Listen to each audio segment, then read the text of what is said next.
It's always a challenge, and that can be good and bad, but it keeps me humble, and there's always room for growth. Well, you know, I think all educators go into it because we think we can make a difference in somebody's life, and I really do like that. And we talk about the aha moment that kids have and seeing them like get it. That's really inspiring, and I don't know how many jobs are out there where you can go home and, you know, your husband gives you grief because, well, people like you and they like what you do, but how do I, as an accountant, get thanked? So you know, it's a job where you do feel like your bucket is full every day.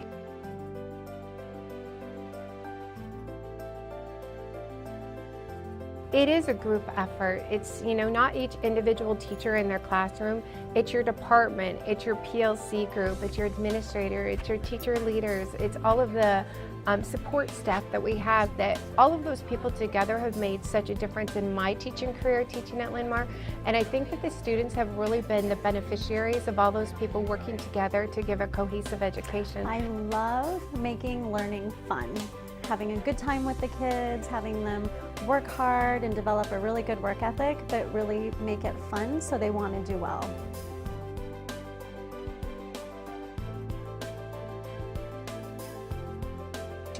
I love to teach.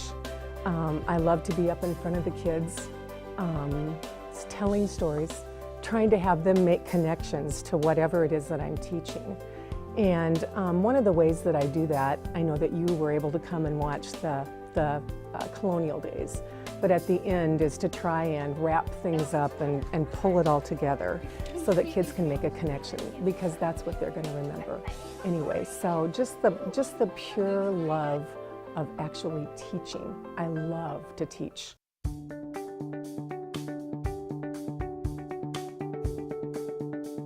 When I see a student walking up to the bus, and if he's walking with his head down, walking slowly, maybe kicking the ground, sometimes you can ask them, is there something you'd like to tell me about? Let's talk about it, and I'll listen to what your problem might be, and maybe I can help you. I think back to a little boy that came into my room.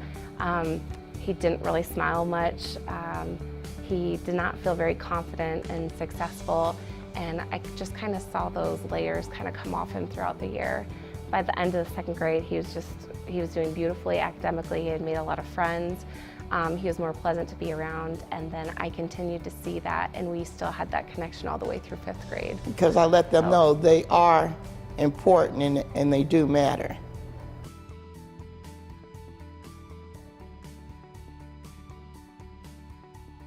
You can always tell because they always want affection, a hug, or they stand and talk a little more. Usually if they've got that at home or something, they don't you know, quite want to stand around and talk to a lunch lady. You just like to hug them all when they go by. I am a special education teacher, but this is more focused on a general education group. There's a group of gentlemen that I could tell weren't always getting along with peers, staff, administration. So one day I went up to the group and introduced myself, told them my name, told them where I teach, what I do, and let them know that, hey, I've got some kids that are really into basketball. Would you ever want to play basketball with my kids? And at first they're like, oh maybe? And I kept kind of pushing them, and eventually 3 of them showed up in my classroom one day and said, hey, Mr. Smith, we'd love to set up a time to play some basketball with a few of your kids. And we set up a time. We all had a wonderful time playing basketball. They were really good athletes. A couple of my kids really looked up to them. And it got in a routine that we were doing it a couple times a week. And not only was it rewarding for me to see them interacting with my students, I think it was equally rewarding for those tough kids because they were making an impact on someone's lives, and it was a positive one. And I think that's sometimes what those tough kids need, is a positive impact in the world.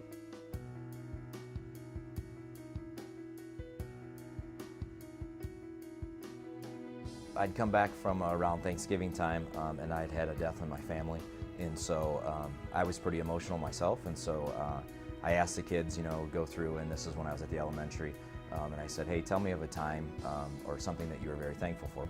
And that little boy stood up and said, "I'm thankful that my mom was able to get food for us to put into our cabinets so that way we can have a good meal for Thanksgiving."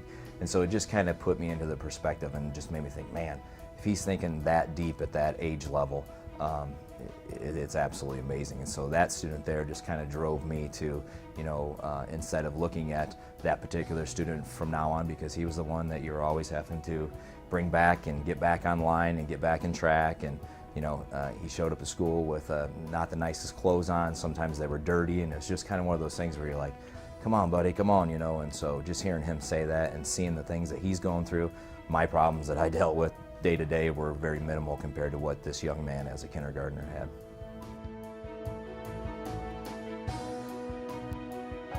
Well, there is a second-year teacher out in the audience right now who used to be a student of mine. And I'd say she didn't really grow up on easy street, but she has had a big heart and a lot of determination. And she really never lost sight of her dream to become a teacher.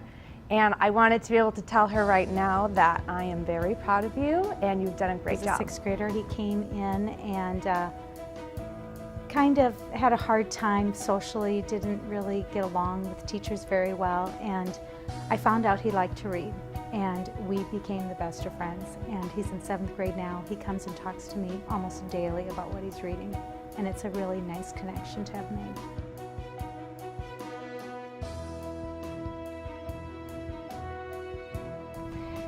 One of my first years of teaching, I had a student that was a challenge and really struggled on getting work completion just day to day.